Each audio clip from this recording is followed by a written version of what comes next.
Hello, Leonid. Hello, Bob. Thank you for having me. Well, thank you for coming on. Let me introduce us. I'm Robert Wright, publisher of the Nonzero newsletter. This is the Nonzero podcast, and you are Leonid Ragozin. Let me start by explaining how I came across your name. I should say first, you're a journalist who covers foreign affairs, and we will be talking about the Ukraine war, but also to some extent events in the Middle East. And even though that's not your primary realm of expertise, it's something you're observing. And we may talk a little about kind of comparisons between the two conflicts. So in trying to figure out what was going on in Ukraine, I quickly realized after the war broke out that mainstream American media was not a very reliable place to get information. And in general, it was hard to get information because most sources seemed biased in one direction or the other. I would say the U.S. media in favor of Ukraine, other sources in favor of Russia. So I compiled a Twitter list that had a combination of kind of, more or less Ukrainian, pro-Ukraine perspectives and pro-Russian perspectives, with varying degrees of bias. I mean, some people are flat out propagandists, but most people, they just have a perspective that colors their view of it, whether they realize it or not. And when I came across you, you struck me as somebody who, although it sometimes became clear you had your views, you seemed like somebody who was unusually good at just viewing the thing objectively. And then I looked in your Twitter bio and it said nationality : journalist. And I thought that's interesting because, and maybe I should actually stop and ask you what you mean by that. Right. Yes, that derives from me covering the Russo-Ukrainian conflict. And yes, I'm a Russian national originally. And I lived most of my life in Russia. But at the same time, I worked in Western media throughout my 20+ year career. I didn't really work in the Russian media, and I didn't work much in Russian language in my life. It was mostly English language. So this identity game has been played by various actors, by bad actors on Twitter and on the internet in general. So I think it was important for me to identify, to sort of to show people my main identifier, which really is a journalist. I'm very opposite to being a patriot of any country, and I find myself in a very comfortable position when I by being a journalist, by being nothing else really than a journalist. It doesn't mean that I'm not empathetic to people in Russia as I'm empathetic towards to people in Ukraine. But I really want to be distanced from nation states, particularly in Eastern Europe. Okay. And among the Western media, you worked for what? You've done work for the BBC. I saw you've done a few pieces over the years for The Guardian. And I don't know where else. You write for the Lonely Planet Guides, I guess. And you co-authored a book, right? That is in Norwegian. And I couldn't tell what the title was. Was it something like the European, what's the title? The title is The European Tragedy, and that pertains to the war in Ukraine. But the book was originally designed to be focusing on largely on Russia. So part of it, and that's my part, is telling the history of the 20th century in Russia through family histories of people living in Volgograd, told by themselves. Volgograd is the city on the Volga, which is better known in the West as Stalingrad, the place where the Battle of Stalingrad happened. but it had three iterations, three different names. One before the October Revolution at Tsaritsyn, it was called after the Tsar, until 1917. Then it was called under Stalin, and after Stalin, and then after that it got its neutral name with the river Volga in the name. So that allowed us to talk about essentially three different countries that existed in the territory of Russia in the 20th century. The Russian Empire, the Soviet Union, and two different Soviet Unions. One Soviet Union that existed until the death of Stalin, and the other one that existed after 1953. And then this newly formed country called Russian Federation, which emerged in 1991. So it covers many aspects, but mostly the perception of history by various people, and not least by Putin's regime, which is trying to disseminate its own synthetic version of history, which is an interesting subject, and it's synthetic, just in the sense of, you mean in the sense of drawing on different strands, or in the sense of kind of false? The word has both meanings in English. Well, they're trying to marry somehow different strains, different perceptions of history that existed in these very different countries. The result, in my opinion, is looks very is very much on the far right flank, and it's very radically different to the communist perception of history that I was taught at school. All the heroes celebrated by the communists, and this would be Russian liberals, liberal czars, liberal politicians, liberal thinkers in the 19th century and the 18th century. These are now the enemies. And all those who were derided by the communists as reactionary, suddenly they became heroes in this new reading of history. There is a very interesting attitude to Stalin in particular, who is being described by this new Putinist era historians as a monster, but a monster who kind of repented for his sins, monstrous sins, by winning the Second World War. And this is ascribed to his leadership, to which many other historians will disagree with in Russia. So it's very nuanced, and that's what the book is largely about. Okay, and one thing I saw you said on Twitter, as I still call it, about the book is that it argues that Putin's regime should be defeated, but alienating Russians is a way to be defeated by Putin. What do you mean by that? You mean the West has to be careful not to alienate Russians, and if that's what you mean, how is it doing that if it is, and how does it avoid it? Well, I think the conflict that is unfolding now largely stems from alienating Russia and Russians in the 1990s by excluding it from the process of European integration and Euro-Atlantic integration. Integrating Russia back in the 1990s should have been a priority given its nuclear status. Instead of that, the West went for this salami tactics of cutting off little pieces of former Soviet sphere of influence and venturing gradually into the territory of the former Soviet Union. And then, of course, all the practical issues arose. For example, an opinion poll conducted in Ukraine in 2009 showed that 29% of Ukrainians have close relatives in Russia. Close relatives meaning parents or brothers and sisters or children.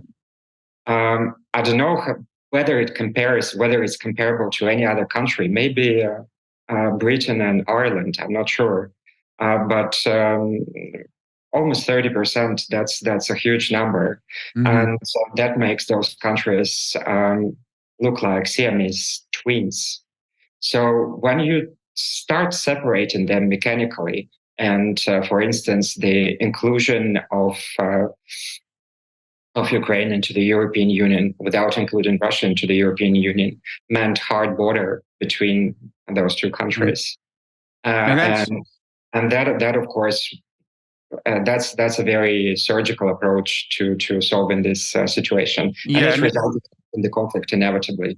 Yeah, let me. That's interesting that you should say that, because I mean, when you first started talking about the 90s, I thought you were talking about NATO expansion. That probably is one of the things you were talking about. But the EU issue is, I think, underrated. I think a lot of Americans don't appreciate that in 2014, when the whole Maidan revolution happened, and the European Union was inviting Ukraine to have an associate membership, that didn't just entail tighter integration economically between Ukraine and Europe. It also entailed less economic integration between Ukraine and Russia, right? And that's that was.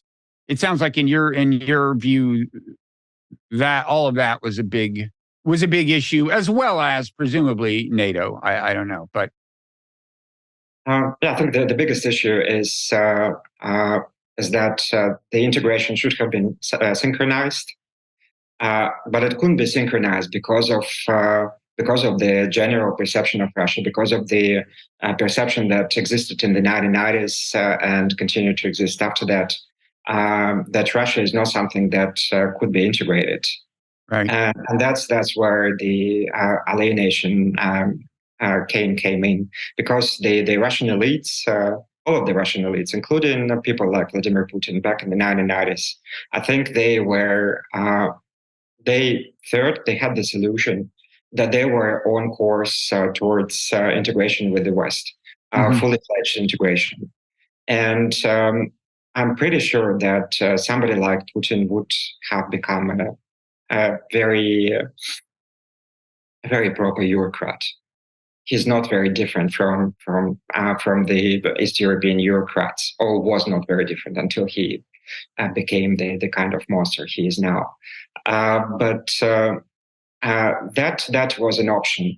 But unfortunately, the lingering phobias, the Cold War propaganda, the perception of Russia as something that is alien, that is on the other planet somewhere, that it doesn't belong in Europe, that created this situation where Russia became alienated, and it was bound to end up in a clash of some kind. And of course, Russia doesn't look pretty in this clash. But it was caused by this kind of policy. Yeah. So I want to get back to Ukraine and where we are now. I should say, I mean, what you're saying is very consistent with my takeaway from having read this biography of Putin by Philip Short, I think is the author's name. It's very clear that Putin wanted Russia to join the West, and from his point of view, I think the U.S. kept kind of making it hard, and relations got worse and worse. But you said something to me before we started taping that's interesting about how the Middle Eastern conflict, the Israel-Gaza conflict, is being processed in some parts of kind of the I guess, are you saying these are pro-Ukrainian Russians you were talking about, kind of liberal Russians, you might say, as a shorthand, or do I have that wrong? Yeah, the main term that is being used to describe them in the West is liberal Russians. But as is the case with all the liberal East European politicians. Liberal Russians are not necessarily liberal. Majority of them, frankly speaking, are quite illiberal. If place them into Norway or Sweden, not sure about the United States of America today, but place them into a liberal European country, they'll be very much on the far right. When it comes to migrants, when it comes to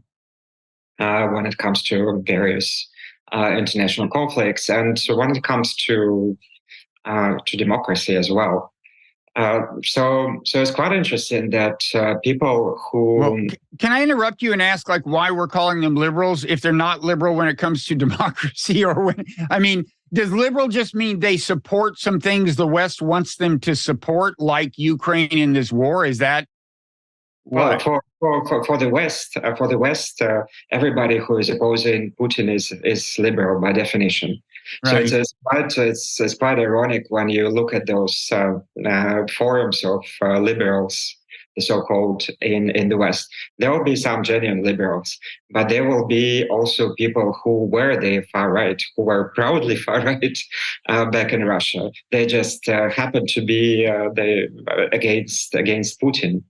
And so the most extreme of the far right, they ended up in Ukraine, and they joined the Russian volunteer battalions that are fighting on the Ukrainian side. And many of these people are genuine neo-Nazis, and that was part of my work as a journalist to follow them. At the same time, I mean, some on the far right, as I understand it, in Russia, when the far nationalist right ended up in the Donbass fighting with the separatists in Ukraine, right? I mean, we refer to them as far right. So you're saying like they're all more or less far right, and the ones who are on Ukraine's side we call liberals. And there is a whole spectrum, like anywhere in Eastern Europe. There are genuine liberals in Russia, and there is a small but fledgling left wing, democratic left, that exists in Russia and among the Russian diaspora, among the recent immigrants. However, just in the same way as in the rest of the world, in the same way as in the United States of America, the balance is tilted heavily to the far right in the current anti-Putin community, which unites people of very, very different views. So, why Middle East comes into play is because there was this very interesting situation when people who are supportive of Ukraine and its a defense against Russian aggression, people who were critical about Putin's handling of Chechnya back 20 years ago, they suddenly come across as extremely uncritical about the actions of the Israeli government, and uncritical not in the sense that they support Israel and they don't support the Palestinians. They identify themselves, or they repeat the tropes, the narratives of the Israeli far right. They side not just with Israel, but they side with Netanyahu and with people to the right of Netanyahu, people in Netanyahu's government, who like Ben Gvir and the other extremist. Exactly. And suddenly you read posts by Russian immigrants, including journalists, but political activists mostly, who are pro-democracy activists, who are considered to be liberal in the Russian context, and who suddenly say that Gaza should be completely demolished. These people should be kicked out into Egypt. Revenge is the slogan of this moment. We must avenge for the killings, for the atrocities of the Hamas by essentially leveling Gaza by bombs. Okay, so these are Russian supporters of Ukraine. I gather these are people like some of them are in Ukraine, maybe some of them are still in Russia, maybe some of them like you are in none of the above. I think you're in Latvia now. Is that am I right so far? The community you're talking about of kind of so-called Russian liberals who are in many respects far right. You're talking about people who are in various places, but you encounter them on the internet. Yeah, exactly. It's the virtual Russia that exists on the internet. Okay. And it's largely comprised of people who left Russia very recently in the last 2 years after the full-out invasion in Ukraine. Some of them left earlier. Some of them remain in Russia, and they access Facebook and other similar platforms through VPN, despite them being banned in Russia. So again, there is a whole spectrum, and the reason why I brought up is that there is a very lively and interesting debate with many people who are genuine liberals or who are left wing, who stand up and speak against those attitudes and try to display a more balanced view towards this conflict. The general bias, the general attitude in Russia, and particularly among the liberals, is always and will always be more tilted towards Israel. However, many people are showing much greater empathy to what Palestinians are going through, and to the fact, the understanding of the fact that there is Hamas and extremists who are conducting those atrocities, and there is a whole range of other Palestinians who just happen to be trapped in this territory. Mm-hmm. So, is the reason that a lot of Russians naturally side with Israel is one reason the whole experience with Chechnyan separatists who were Muslim separatists, and they think of, even though the Israel-Palestinian issue didn't really begin as a religious conflict, and I think not many Americans understand that. I mean, there are Palestinian Christians who are very unhappy with the occupation and so on. It has acquired more of a religious cast over time.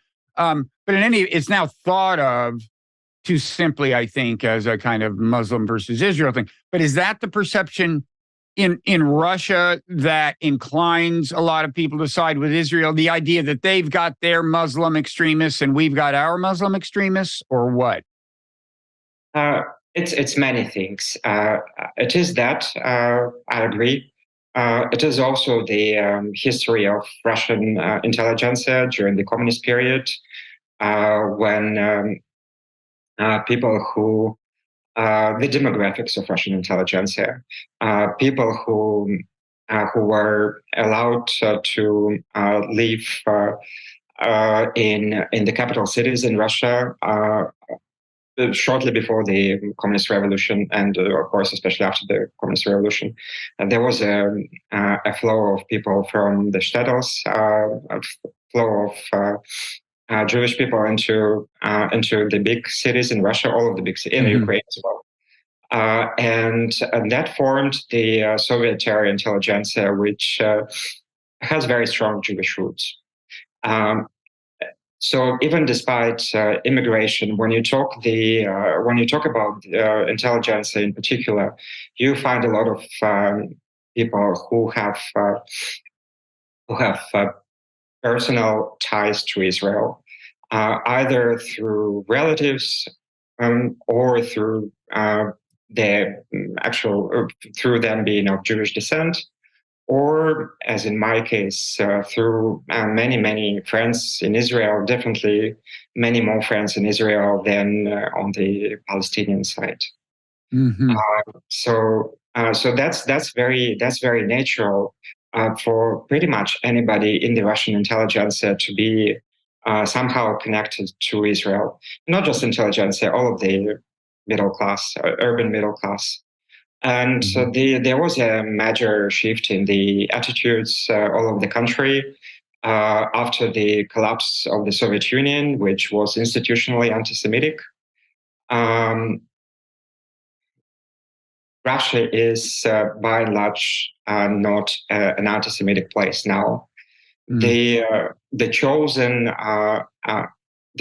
objects of hatred in Russia are mostly Muslims, specifically Muslims from the Northern Caucasus, to a lesser extent Muslims from Central Asia. And speaking about Jews, Putin is famously sympathetic.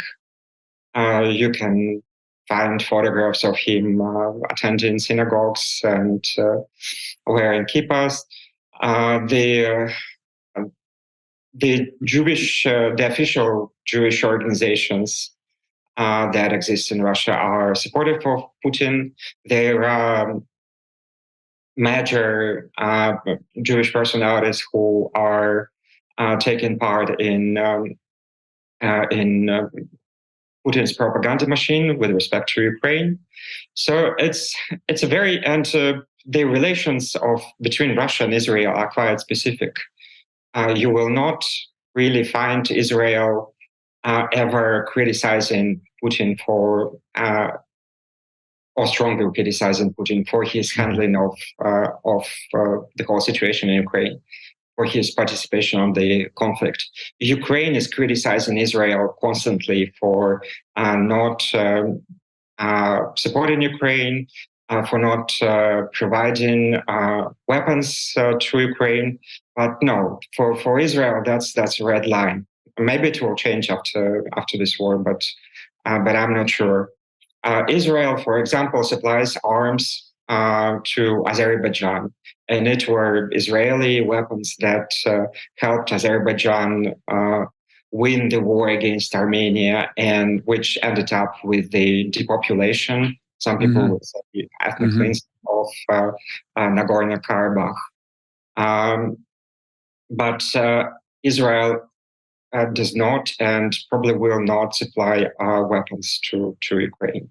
Now, Putin, I think, is so far, correct me if I'm wrong, he's not stepping in and siding clearly with Israel in the current conflict. Am I right? And I assume that has to do with how he's playing this with respect to the United States largely. But tell me, first of all, if I'm wrong about that, what has he said about the conflict in the Middle East? For once, Putin is saying all the reasonable things about Middle East. He is saying that Israel has the right to defense from extremism. He says that Russia is sympathetic with Israel in that respect, as a country which suffered from jihadism, from Muslim extremism in the past. But at the same time, he maintains that Palestinians also have their human rights and need to be protected. And also, since the Soviet times, the Russian official position remains that there should be a Palestinian state, and that hasn't changed. So many Israeli commentators, and especially the Russian-speaking Israeli commentators, they tend to interpret Putin's current statements, or the fact that Putin is not siding with Israel, as a sign of Russia betraying Israel, somehow betraying Russian speakers in Israel, who comprise, a quarter of the population, something like that. But by and large, this is consistent with Russia's previous position. What's different is that Russia tried not to comment on the Middle East very loudly at all. And now, when this conflict very clearly suits Putin's interests, because it distracts from Ukraine and distracts Western resources from Ukraine. Right. Putin has chosen to speak out loudly, and maybe Russia is now sort of busily trying to play some role in mediation, because it can do it, because it can talk to the Israelis, it can talk to the Iranians at the same time. And it can do many things which the United States or the Western allies cannot do.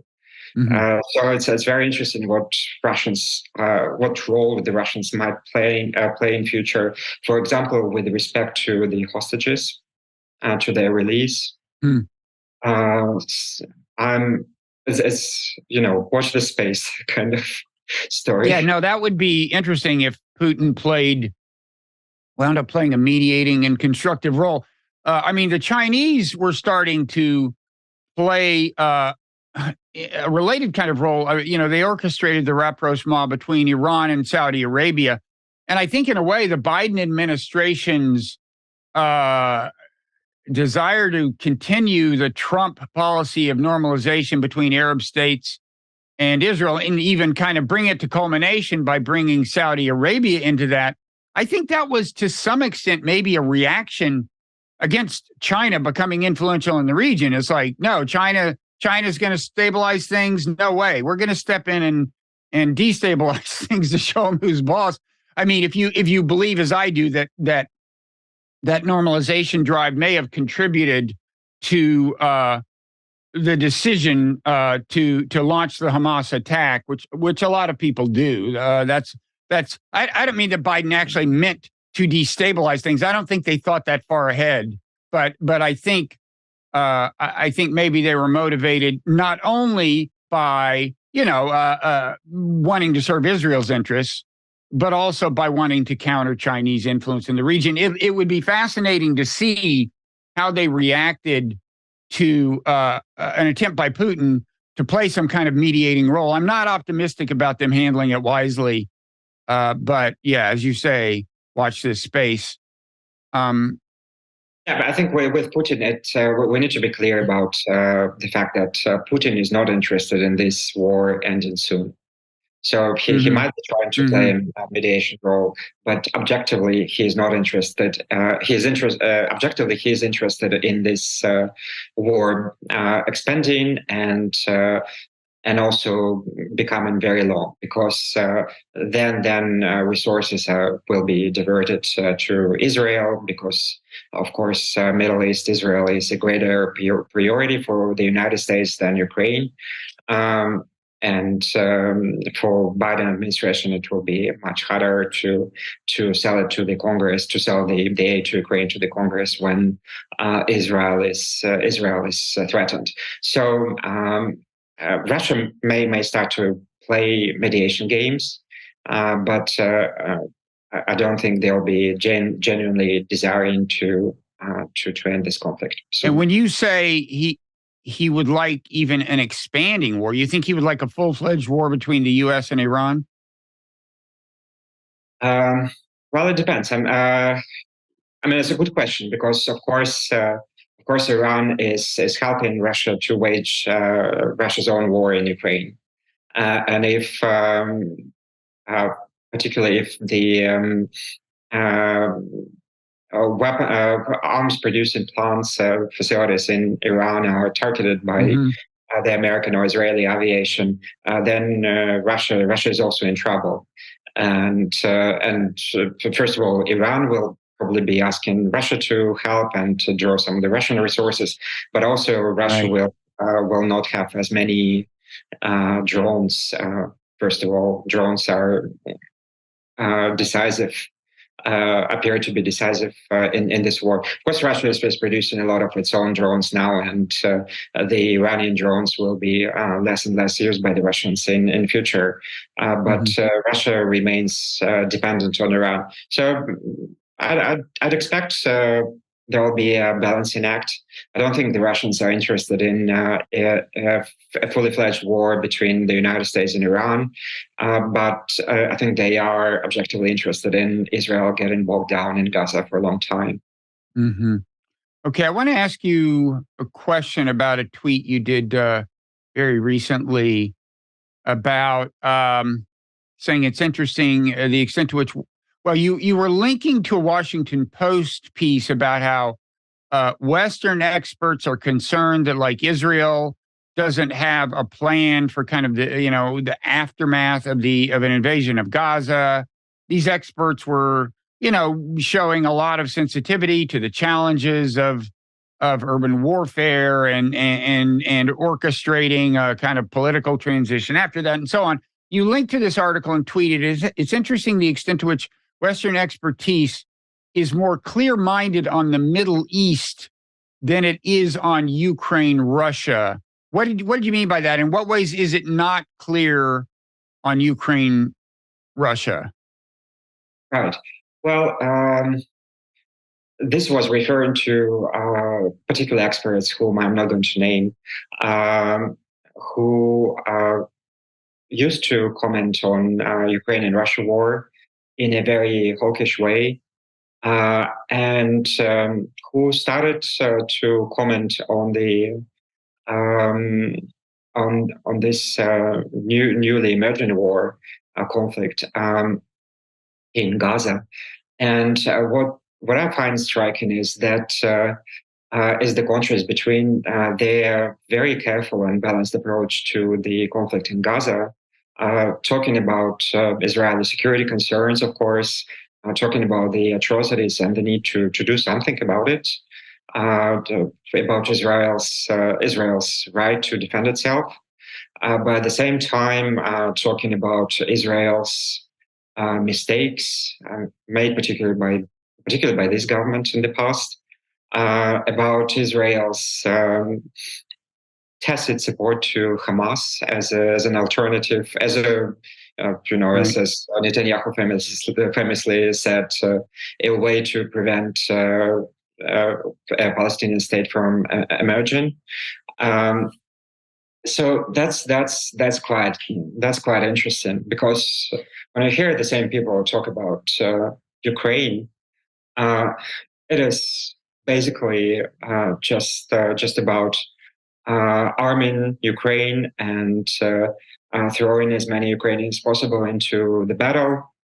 And it's not that I don't wish Ukraine to win. I do.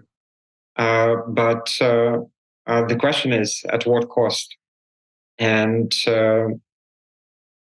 whether it's this victory, if it is ever to materialize, which I doubt as well, whether it's not going to be a Pyrrhic victory for Ukraine. What I find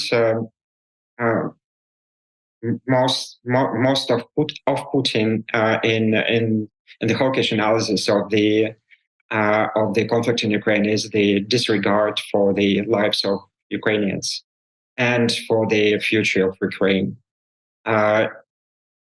Even in the situation, which seems increasingly unlikely, that Ukraine defeats Russia on the battlefield, what kind of country is going to be?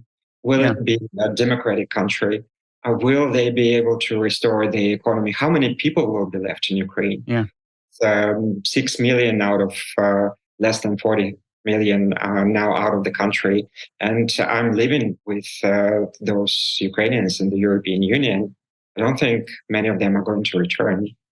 And every year the war goes on, fewer of them are going to return because they'll develop roots there and so on. And the number of Ukrainians dying, well, we don't have reliable numbers, but it's clearly very high. And, I think it's getting to the point where stalemate is the optimistic scenario for Ukraine. I mean, in the long run, Russia can marshal more resources than Ukraine can, and Ukraine's supply of resources, well, material resources. I mean, of course, Ukraine's human resources are much smaller than Russia's human resources in terms of number of potential soldiers, but Ukraine's material resources are dependent on political events in various countries other than Ukraine. And the Middle East war is a good example. And so I'd be curious about your assessment, just looking at the news lately. Of course, the rainy season is coming in Ukraine and in the winter. And so there probably won't be a lot of movement one way or another. But it seems to me, the Ukrainian offensive basically failed.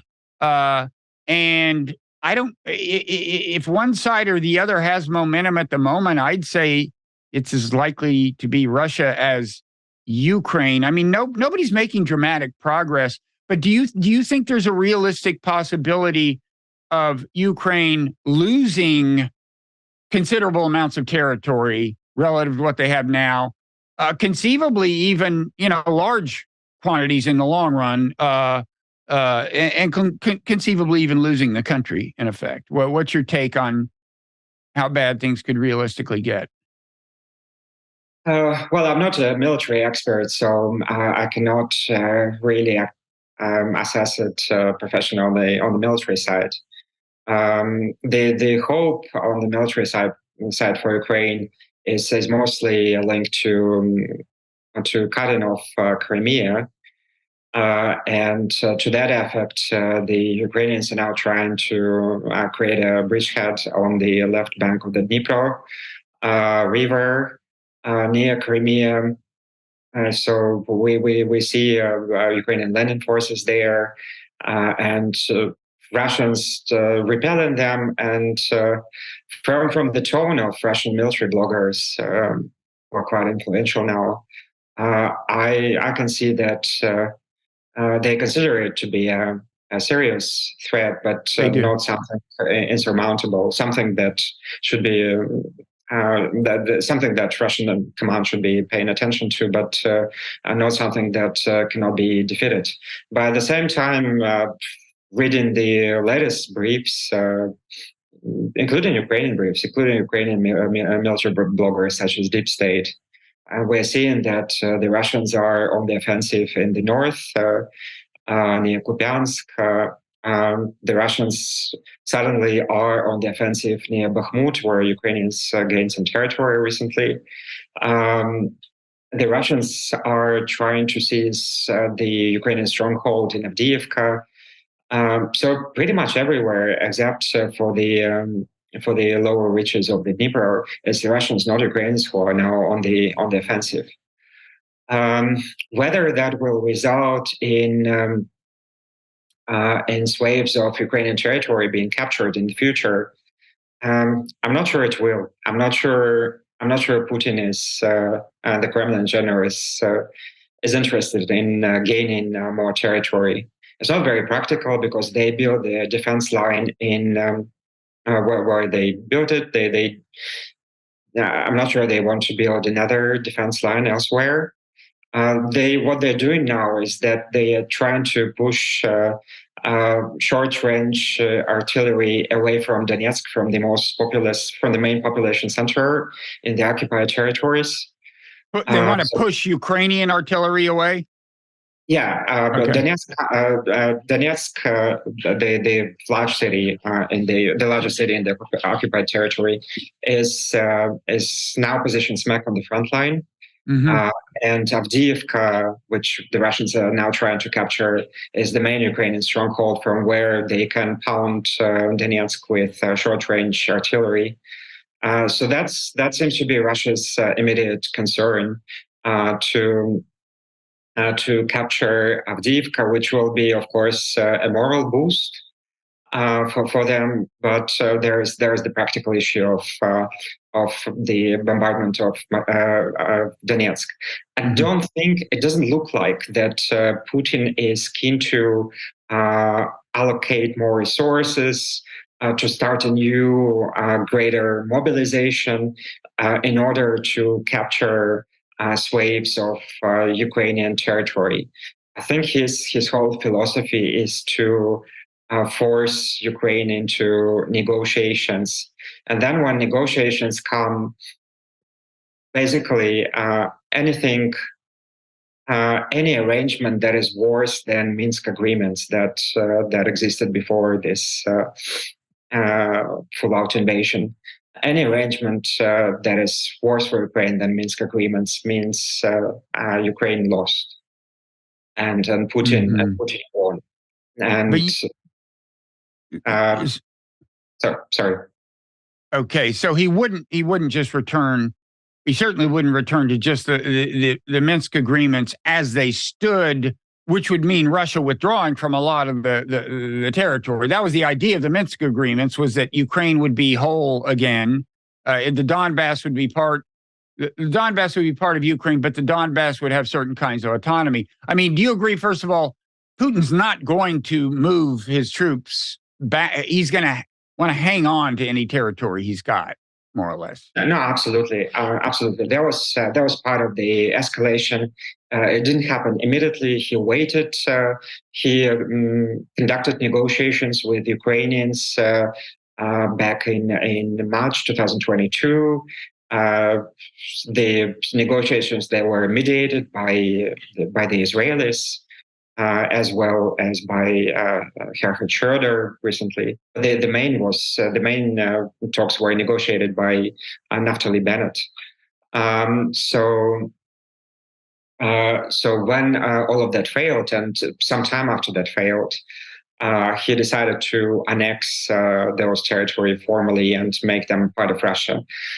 So that, I guess, is non-negotiable for him. Well, can I just interrupt and say that's what worries me about his possibly having larger territorial aspirations. It seems to me now that he has said, I've annexed these 4 oblasts, it seems as a political matter in Russia, he would rather be able to say Russia actually has them, right? Certainly the 2 in the Donbass, right? Donetsk and Luhansk. And that would require acquiring considerably more territory, I guess, especially in Donetsk, and certainly if he tried to do it in all 4 of the provinces, right? Well, they have never been very specific about what they are annexing and whether they are annexing the entire territories of these regions. So at the moment, they don't control entire territories of any of these regions. Even in Luhansk region, they don't control some small parts of Luhansk region. So when it comes to negotiations, I think it's pretty clear from various statements or all the sounds made by the Kremlin that although what they hold already is probably non-negotiable, the remaining parts of these regions are probably negotiable. And the main thing for Putin, the main 2 things for Putin, have always been and remain Ukraine's neutral status and the rights of the Russian language in Ukraine. And no NATO, no neutral status means not being in NATO, and basically going back to what used to be a part of the Ukrainian constitution, neutral status. So inability for Ukraine to join NATO or any other military alliance. And you said the other thing is the language, the status of the Russian language? Yeah, the other thing is the status of the Russian language in parts of Ukraine where a majority of people speak Russian language. So now Russian language is being actively squeezed out of the public space in Ukraine, which to an extent is a bargaining chip for the Ukrainians, because that's in negotiations, that's the easiest thing they can revert to, because this will also bring them to, this will bring more consistency with the European laws in the first place, with the standards of the European Union, if they restore rights of the Russian speakers in the country. So that will be easy for them to concede in negotiations. So, so what I think what I think about this stalemate is that Putin is more interested in maintaining the status quo on the front line, relative status quo on the front line, until Ukraine is coerced into negotiations on Putin's terms.